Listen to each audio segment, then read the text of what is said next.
Hola, el día de hoy vamos a continuar con la clase de capacitancia.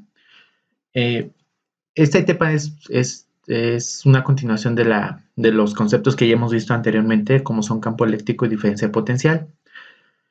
Capacitancia es un tema que nosotros en nuestro ámbito nos permite comprender ciertos elementos que a futuro vamos a estar trabajando como equipos de proceso, principalmente motores, o algún otro equipo o instrumento que nos permita pues conocer ciertas magnitudes físicas o que la capacitancia pues nos ayude a que ciertas variables físicas como la diferencia potencial no nos afecte tanto a nuestro proceso, a nuestro diseño en general. Muy bien, continuando.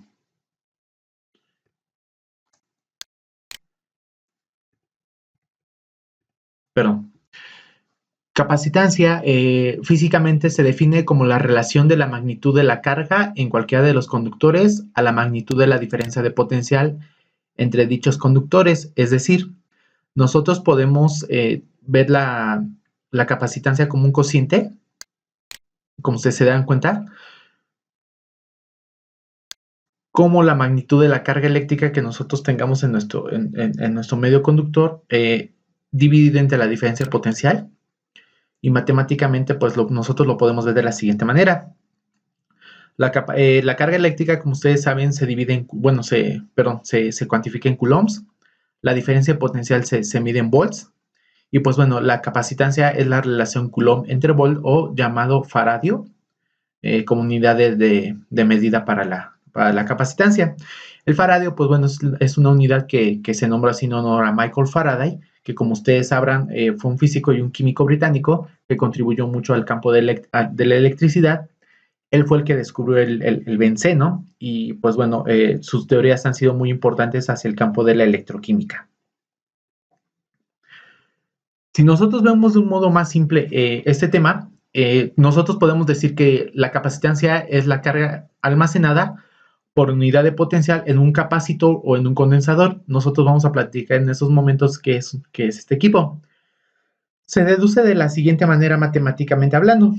Como les comentaba, la carga, pues bueno, va a ser directamente proporcional o va a tener cierta proporcionalidad con la diferencia de potencial. Pues bueno, le vamos a llamar expresión 1.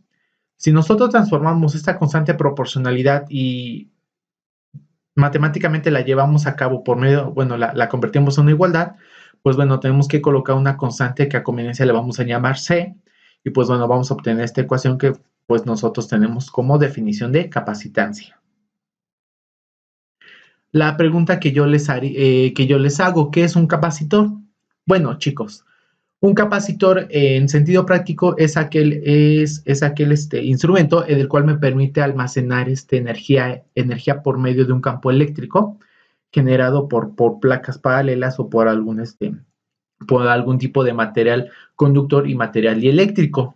Ahora, ¿qué característica debe tener un capacitor?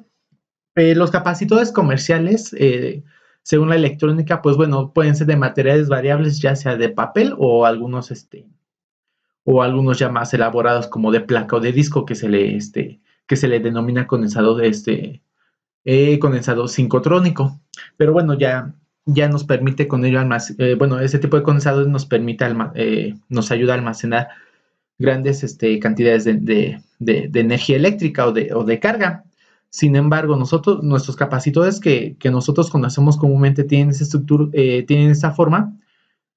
Son de distintos materiales, como les comentaba. Los más usuales son los electrolíticos y, pues bueno, los que tienen los que poseen aluminio y un material dieléctrico como la mica, como el vidrio, que son excelentes dieléctricos. Les voy a explicar más a fondo por qué es importante el uso de un dieléctrico. Y pues bueno, pasando a este punto.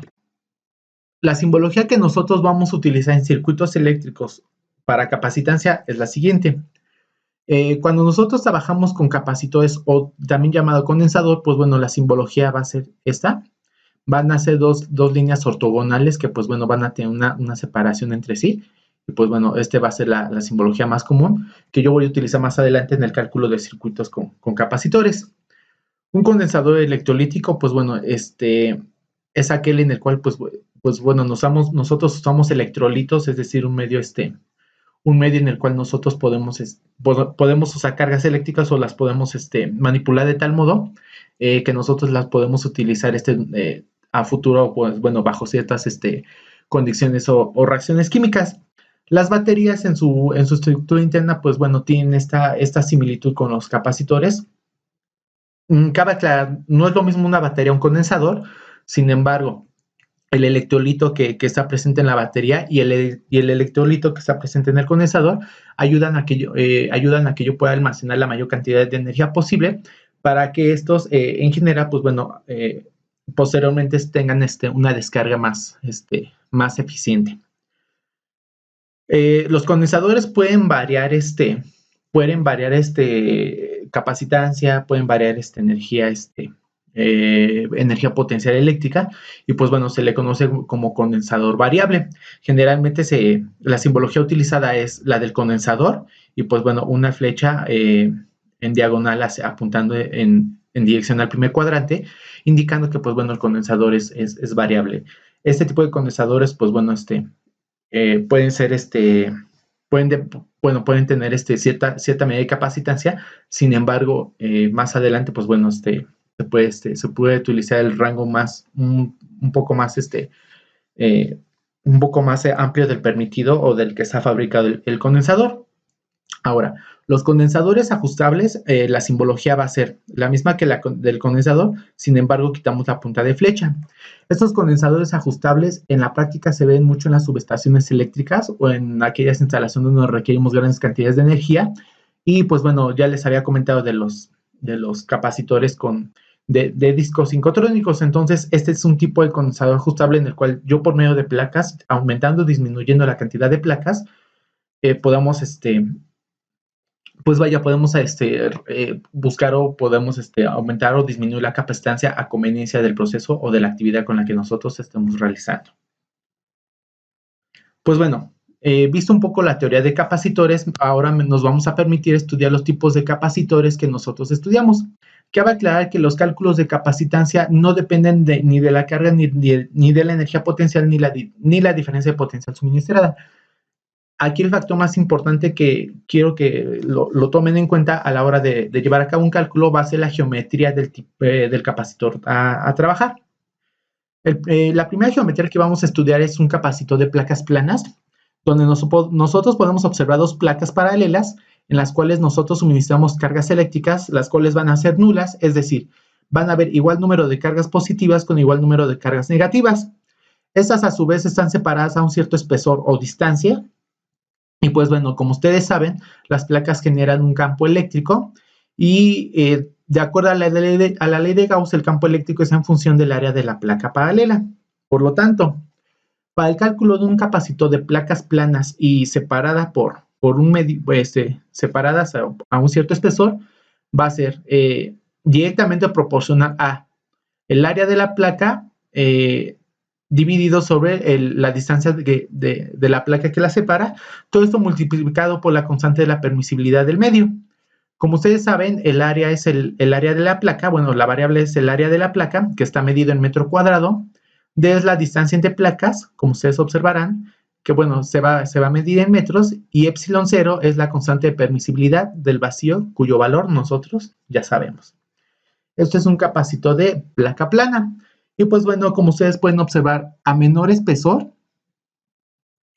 pues vamos a obtener mayor capacitancia. ¿Estamos de acuerdo? Ahora, continuando con la siguiente geometría, vamos a estudiar un capacitor esférico. Nuevamente, tomando como base a la ley de Gauss, nos vamos a dar cuenta que la capacitancia puede ser calculada para una esfera uniforme, es decir, una esfera sólida, una esfera conductora. Recordemos que pueden existir esferas concéntricas, pero sin embargo aquí estamos hablando de una esfera conductora solamente. Pues bueno, si ustedes observan, tengo por la ley de Gauss cargas positivas. Para que haya un equilibrio en el campo eléctrico, pues bueno, deben de haber cargas del signo opuesto. Como ustedes sabrán, que estamos cumpliendo la ley de Gauss. Si hay cargas positivas aquí, tengo una carga puntual, que esta a su vez genera cargas positivas, pues bueno, en la superficie genero cargas negativas y viceversa. Por lo tanto, entre estas dos estoy generando un campo eléctrico, el cual va a ser inmediatamente observable o cuantificable en la superficie del capacitor. Y pues bueno, todo esto está en función del radio del capacitor. Muy bien.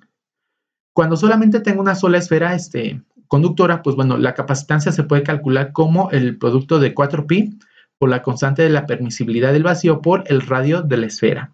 Y pues bueno, la capacitancia nos va a dar en las unidades correspondientes. Ahora bien, cuando yo tengo esferas concéntricas, como ya les había comentado, tengo una esfera interna y una esfera externa. Nuevamente, el principio es el mismo en base a la ley de Gauss. Si yo tengo una carga puntual, pues bueno, voy a tener cargas que van a ser que van a entrar en un equilibrio electrostático. Es decir, si yo tengo cargas positivas aquí en la superficie gaussiana, pues bueno, en la superficie más externa voy a tener cargas opuestas o cargas negativas, dependiendo del tipo de carga puntual con la que yo esté trabajando. Muy bien. Ahora, para calcular la capacitancia de esferas concéntricas, vamos a hacer lo siguiente. Si ustedes recuerdan, tengo esa expresión. Ahora, ya no voy a tener solamente un radio, voy a tener dos. Lo que va a cambiar aquí es el cálculo. ¿Cómo se va a definir el cálculo de un capacitor de esferas concéntricas? Nuevamente va a ser el producto de 4pi por epsilon 0 por el radio A, que va a ser el radio interno, si ustedes observan, por el radio externo, que es el radio más grande, que nosotros llamamos B, y el radio interno nosotros llamamos A. Todo esto sobre el radio mayor o el radio exterior, que es B, menos el radio interior, que es A.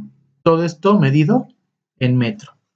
Entonces aquí nos marca la simbología RB y RA respectivamente, son los radios exteriores e interiores del capacitor. Y pues bueno, epsilon 0 es la permisibilidad del vacío. Y si ustedes son observadores, esta fórmula va muy de la mano o tiene mucha similitud con el área superficial de una esfera.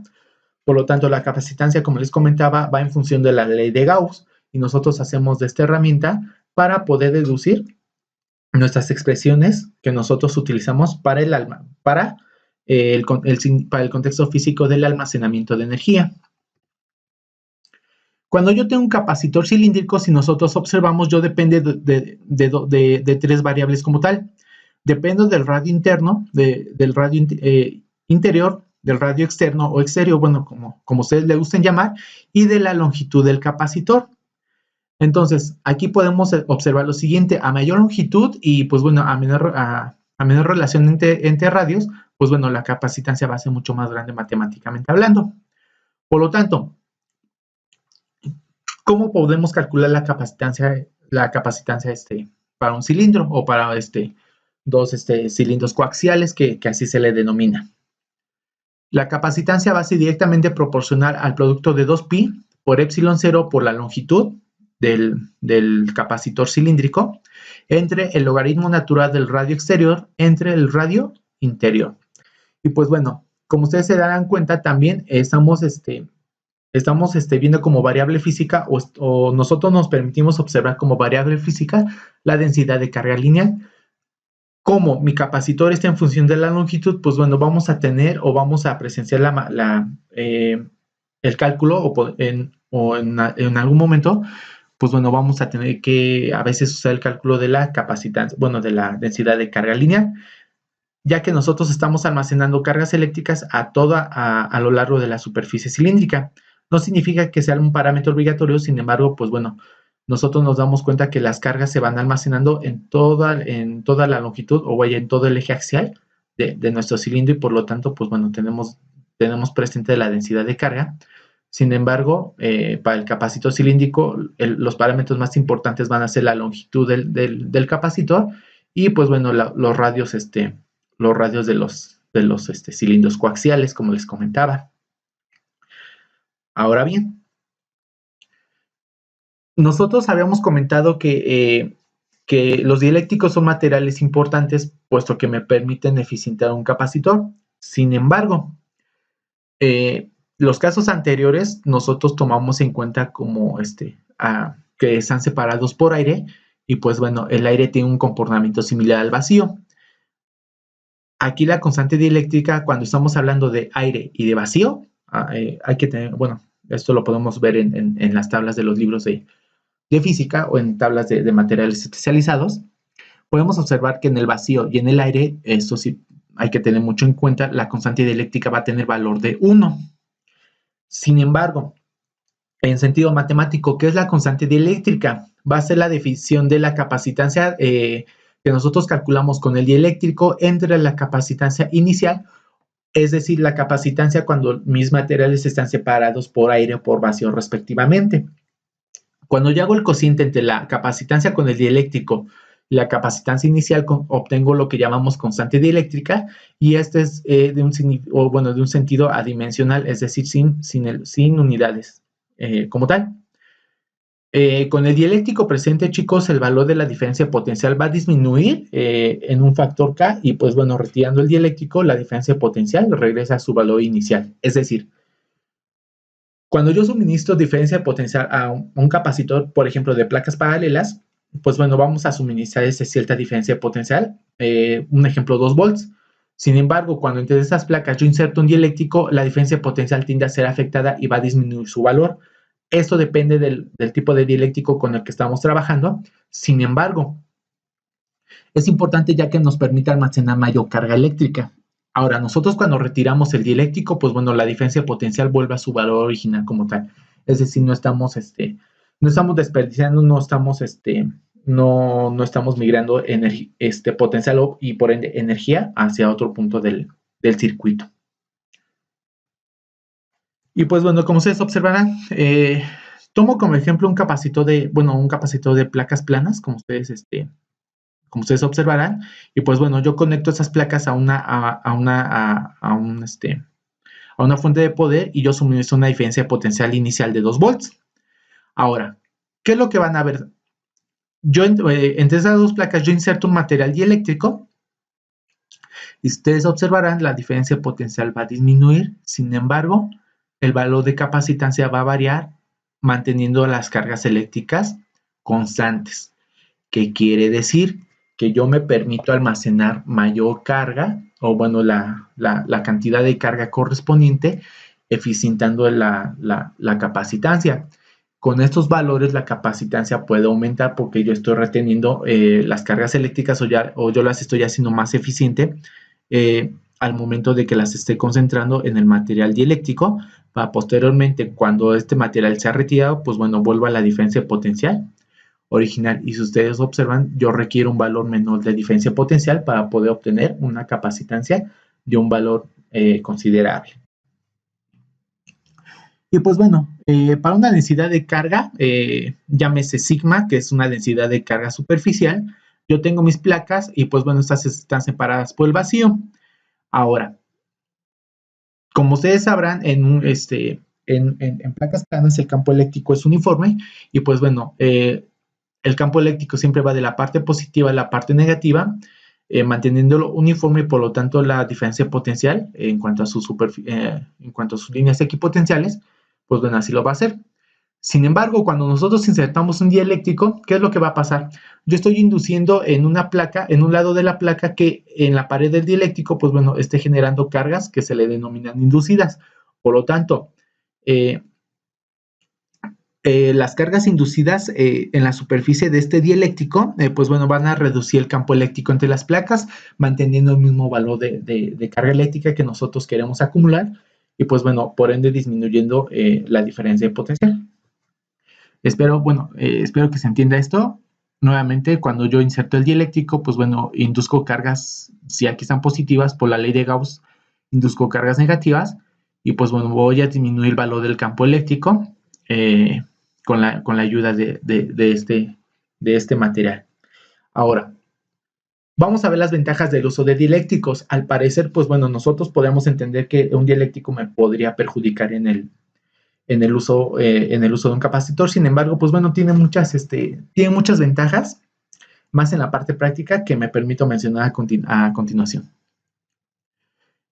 Los materiales eléctricos van a tener valores K mayores a 1, correspondientes al aire y al vacío, como les comentaba, y esto les va a adquirir o les va a conferir las siguientes propiedades. vamos a incrementar la capacitancia, ya que voy a requerir ya que va a disminuir el valor de la diferencia potencial y por tanto voy a tener una mayor capacitancia o una mayor facultad para poder almacenar energía eléctrica. Van a incrementar el voltaje máximo de operación. Pues bueno, podemos utilizar aún más el voltaje para poder retener mayores cargas, siempre y cuando a un cierto límite, ya que los capacitores tienen cierta tolerancia a la diferencia potencial. Por lo tanto, esta propiedad, pues bueno, eso va a depender mucho del tipo de capacitor con el que yo esté trabajando.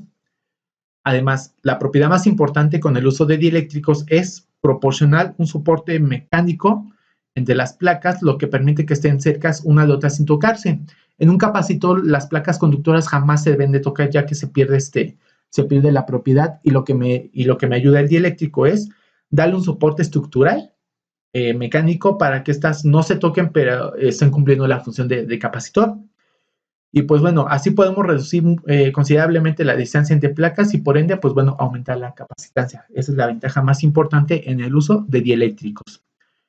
Y pues bueno, como habíamos comentado, el objetivo principal es almacenar energía eléctrica.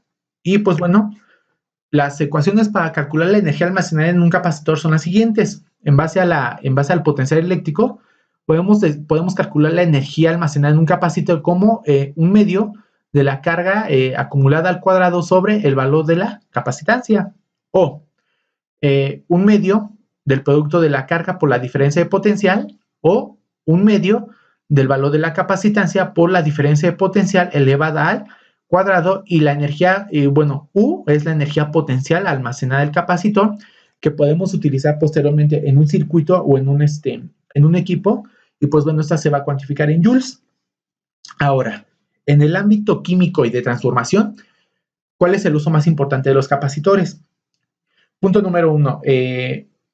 Se utilizan mucho los capacitores en el diseño de los equipos, generalmente cuando estamos trabajando con equipos de alta tensión, llámese 220 o 440 volts, y pues bueno, tienden a sufrir muchas variaciones de voltaje, es decir, toda esa diferencia potencial o tensión eléctrica, que sería aquí más correcto llamarlo así, no llega como tal al equipo, y esto puede provocar que sus componentes internos, microprocesadores, computadora, o incluso el motor de arranque, tiende a fallar. Por lo tanto, los capacitores son una herramienta valiosa para que mantengamos la energía y por ende la diferencia potencial constante para poder llevar a cabo nuestro objetivo.